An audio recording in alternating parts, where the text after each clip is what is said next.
नमस्कार, आप देख रहे हैं जनता का माइक और मैं हूं साक्षी गार्गव और इस वक्त हम खड़े हैं इंदौर शहर में। तो आज हम कुछ बात करने वाले हैं यहाँ की जनता से इंदौर के बढ़ते हुए क्राइम के बारे में। जैसा कि देखा जा रहा है कि कुछ दिनों से इंदौर में क्राइम जो है वो काफ़ी बढ़ रहे हैं, तो उसके लिए हम लोगों से चर्चा करेंगे यहाँ पे कि उनका क्या कहना है इंदौर के क्राइम को लेकर। तो सर आप बताइए, आपका क्या कहना है इंदौर के क्राइम को लेकर? मैम क्या है, जब बेरोजगारी बढ़ेगी देश में तो क्राइम तो बढ़ेगा ही बढ़ेगा। जैसे कि अपने देश में अभी बेरोजगारी बहुत चरम सीमा पे है। लोगों के पास काम नहीं है, पैसे नहीं है, तो पैसे के लिए वो बेरोजगारी के लिए कुछ भी कर सकता है। रास्ते चलते लोगों के मोबाइल छुड़ा लेते हैं लोग बाग काम से। कल मेरे दोस्त का ही मोबाइल लेके भाग गया एक बंदा।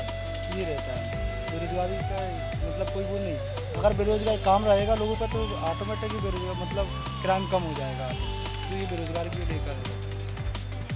धन्यवाद। तो इन्होंने कहा जैसे कि क्राइम का एक बेरोजगारी जो है वो काफ़ी बड़ा रीज़न हो सकता है। तो सर हम आपसे पूछना चाहेंगे कि जो बेरोजगारी एक रीज़न है तो वो किस हद तक क्राइम को कम करने में मदद कर सकता है? देखो, बेरोजगारी जो रीज़न है वो हद नहीं कर सकता। उसके लिए अगर बेरोजगारी कोई वो खुद भी कुछ काम अगर सर्च करेगा ढूंढ सकता है। जो आदतन अपराधी रहते हैं, जो मोबाइल लूटते हैं, चेन करते हैं, किसी को कुछ भी कर देते हैं, वो आदतन अपराधी है। वो कुछ करना ही नहीं चाहते, इसलिए वो बेरोजगारी कोई मुद्दा नहीं। अगर व्यक्ति में लगन है कुछ करना चाहेगा तो कर लेगा। क्राइम को रोकने के लिए या तो पुलिस को भी एक्टिविटी करना पड़ेगी। जो दिन में एक्टिविटी होती है, रात में क्राइम रिपोर्टिंग होती है, क्राइम वाले घूमते हैं, वो एक्टिविटी ज़्यादा बढ़ाना पड़ेगी। और जैसे अपने पोल लगे हैं बड़े बड़े, वहाँ पे सीसी कैमरे लग जाएं तो और जो क्राइम रहेगा वो रुकेगा, बहुत जल्दी रुकेगा। बस यही बोलना चाहिए। तो इन्होंने जैसे कहा कि बेरोजगारी जो रीज़न है उसके साथ साथ और भी कोई निजी रीज़न्स हो सकते हैं क्राइम के।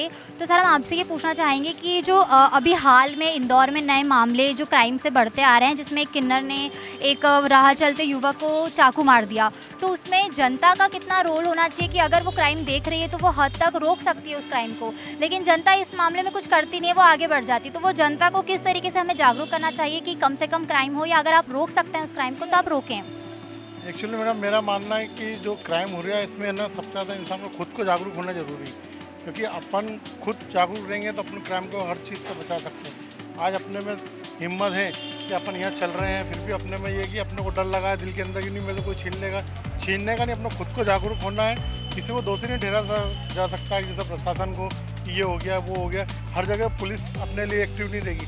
अपने आप को सक्षम रहना पड़ेगा, अपने आप को हर चीज़ में वो बनना पड़ेगा ताकतवर। जैसे मोदी जी ने बोला है कि अपने देश को अपने आप से अपने को अपने देश को जो है आत्मनिर्भर बनना, तो आत्मनिर्भर इंसान को भी बनना पड़ेगा, जब इससे क्राइम रुकेगा। जैसा कि इन्होंने कहा कि एक और मुद्दा निकल के आया कि हमें आत्मनिर्भर रहने की भी ज़्यादा ज़रूरत है अगर क्राइम को हमें रोकना है। तो सर इसमें जो पुलिस प्रशासन है वो किस हद तक हमारी मदद कर सकती है कि क्राइम कम से कम हो इंदौर में और लोग जो हैं वो काफ़ी सेफ अपनी जगह पर सुरक्षित रह सकें?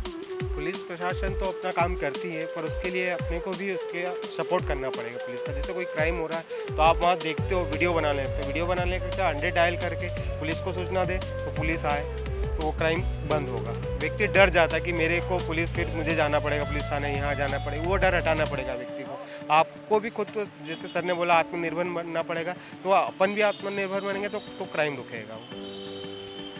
धन्यवाद आपका। तो इन्होंने जैसे कहा कि पुलिस प्रशासन के साथ साथ हमें पर्सनल लेवल पे हमें कुछ करने की ज़रूरत है अगर क्राइम को रोकना है। ये नहीं कि अगर जनता है तो जनता हमारी हेल्प करे, या हमें हमारी तरह से हमारे स्तर पर हेल्प करना है क्राइम को रोकने के लिए जितना हो सके। तो इसी के साथ मैं आशा करती हूँ कि हमारे इंदौरियंस जो है वो क्राइम के लिए अलर्ट रहेंगे और अपनी रक्षा खुद करने का जिम्मा उठाएंगे। तो इसी के साथ मैं साक्षी गार्गव आपसे विदा लेती हूँ और मिलूंगी आपसे अगले विषय को लेकर। तब तक के लिए देखते रहिए एमपी न्यूज़।